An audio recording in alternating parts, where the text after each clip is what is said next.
The neon lights of the lounge buzzed softly against the humid evening air, casting a warm golden glow across the small, polished stage. Standing side by side under the dim spotlights, Ruby and Pearl Connors harmonized with unyielding ambition, their voices blending into a bouncy, rhythmic tune about sweet sensations and fleeting romance. In their minds, they were only one lucky break away from sold-out arenas and legendary fame. Their mother had always told them that true musical destiny required perseverance, and neither sister ever doubted that gospel. Near the edge of the stage, Harry Dunbar sat sipping his cocktail, thoroughly captivated by the performance. When the final chord rang out, Harry rose to his feet, clapping enthusiastically and showering the sisters with generous praise. He approached the apron of the stage with a charming grin, offering compliments about their energy and asking if they were looking for a little evening celebration. He boasted of a lovely home nearby, complete with an inviting swimming pool, a well-stocked beverage bar, and bright tiki torches. Ruby smiled politely, noting that while a poolside party sounded delightful, their mother had entrusted her with looking after her younger sister, Pearl. Harry assured them that hospitality extended to both talented ladies. Within the hour, the trio arrived at the spacious residence. Soft music drifted toward the patio where Harry attempted to show Ruby a few playful swimming strokes. During their light-hearted conversation, Harry confessed that he was going through an uneasy time in his marriage, having been separated after 15 long years. He expressed gratitude for the cheerful company of the two sisters. Inside the quiet house, Pearl wandered into the study, her curiosity drawn toward an elegant wooden display case resting on the dresser. Inside lay a historic collection of antique silver coins, gleaming under the lamp. Knowing that producing their professional studio demo record required hundreds of dollars that they simply did not have, Pearl found herself yielding to temptation. However, Harry walked in unexpectedly.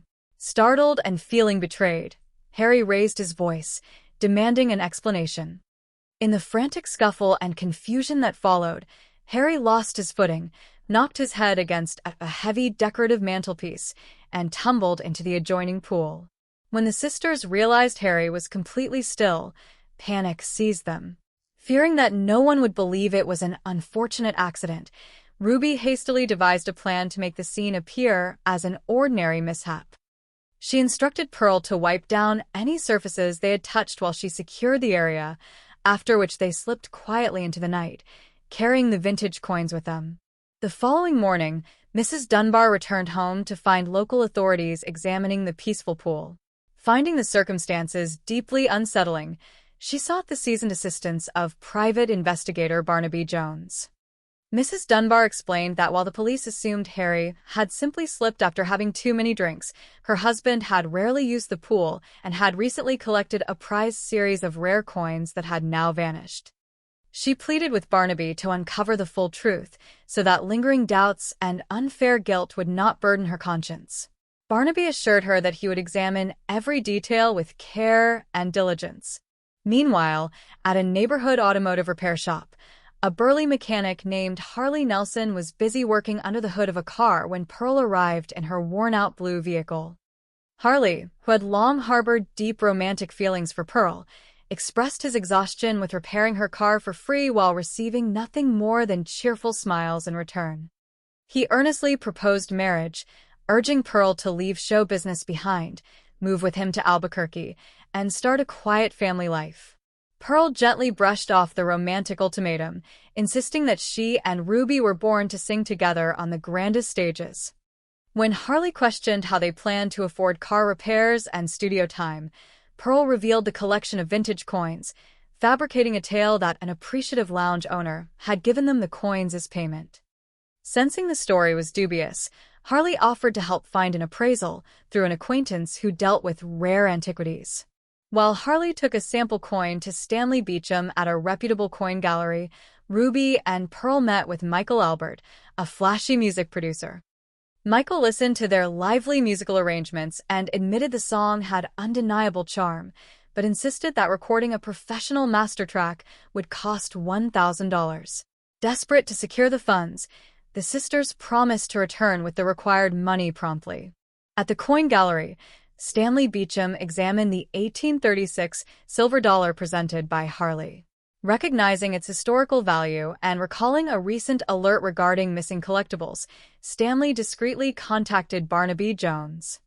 By the time Barnaby and his associate arrived, Harley had grown nervous and departed with the collection, but Stanley provided a helpful description of the mechanic, noting the name Harley stitched on his work jacket.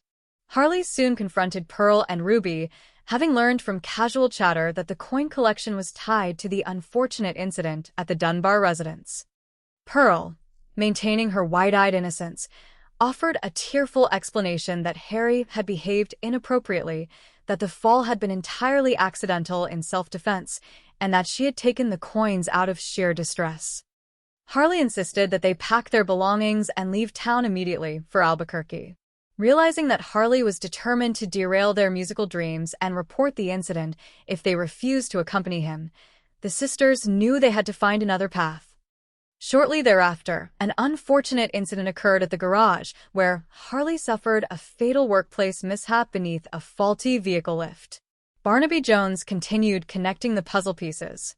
His investigation led him through several local night spots, where patrons recalled two striking young women performing under the name the Macon Dolls before reinventing themselves as the Starshine Sisters.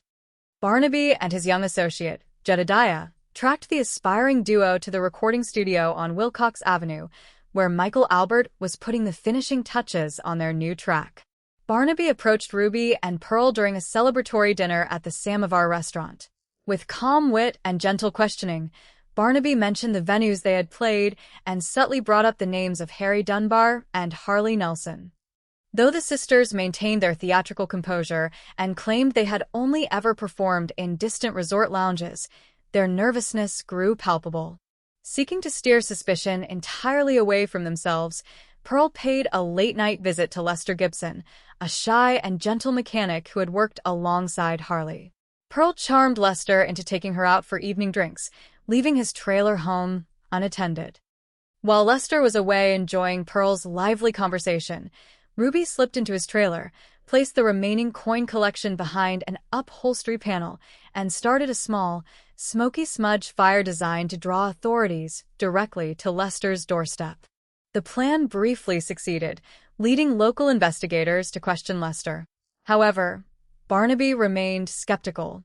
He visited Lester, who earnestly proclaimed his innocence and recounted how Pearl had unexpectedly invited him out right before the small fire broke out. Barnaby realized the humble young mechanic was merely an unwitting pawn in a desperate scheme orchestrated by the ambitious sisters. To bring the matter to a definitive conclusion, Barnaby enlisted his associate to pose as a shrewd acquaintance named Tom Morgan.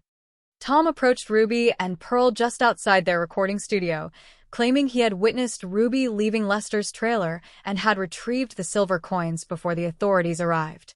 Tom proposed keeping silent in exchange for a 50% cut of their future music royalties. Believing they had found a pragmatic partner, Pearl and Ruby admitted the truth about how Harry had fallen, how they had manipulated the scene, and how they had removed Harley when he threatened to turn them in and disrupt their musical aspirations. As Pearl finished recounting the story, Barnaby stepped out from the nearby studio control room, holding a cassette recorder that had captured every single admission on tape. Realizing the game was up, the sisters dropped their bravado, looking at the seasoned detective with a mixture of disbelief and theatrical resignation. Even in the face of inevitable legal consequences, Pearl brightly asked Barnaby if he might consider investing in their upcoming single to help cover their legal defense, remarking that they had always needed good representation.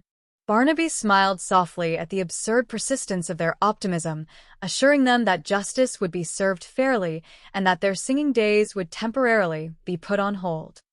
The truth had been uncovered, innocent names were cleared, and the adventurous march of the Starshine Sisters had finally reached its concluding verse.